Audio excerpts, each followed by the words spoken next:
अमरावतीतून एक अत्यंत हृदयद्रावक बातमी समोर येत आहे.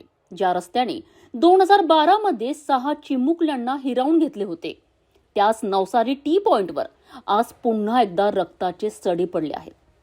एका कर्तव्यदक्ष शिक्षकाचा गोवंश तस्करी करणाऱ्या वाहनाने बळी घेतला आहे. शनिवारची पहाट अमरावतीकरांसाठी काळ बनून आली. सकाळी 6 वाजेच्या सुमारास नवसारी टी पॉइंटवर एका भरधाव बोलेरो वाहनाने दुचाकीला मागून जोरदार धडक दिली. धडक इतकी भीषण होती की दुचाकीस्वार शिक्षक अब्दुल साजिद यांचा जागीच मृत्यू झालाय.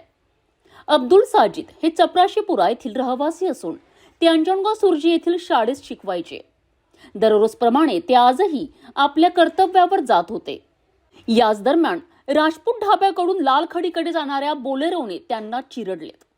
बोलेरोमध्ये तब्बल 14 गोवंश निर्दयीपणे भरलेले होते. धडक दिल्यानंतर बोलेरोचे नियंत्रण सुटले आणि ती रस्त्याच्या कडेला असलेल्या झाडावर आदळली. या अपघातात काही गोवंशांचाही मृत्यू झाला आहे. मिळालेल्या माहितीनुसार काही लोक या गोवंश वाहनाचा पाठलाग करीत होते, त्यामुळे चालक वाहन वेगाने पळवत होता. या अपघातानंतर चालक आणि वाहन फरार झाले आहेत. या घटनेची माहिती मिळताच गाडगेनगर पोलिसांनी घटनास्थळी धाव घेऊन परिस्थिती नियंत्रणात आणली. मात्र या घटनेमुळे स्थानिक नागरिकांमध्ये संताप व्यक्त केला जात आहे.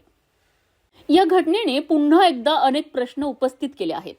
2012च्या अपघातानंतरही प्रशासनाने या टी पॉइंटवर सुरक्षेच्या कोणत्याच उपाययोजना का केल्या नाहीत?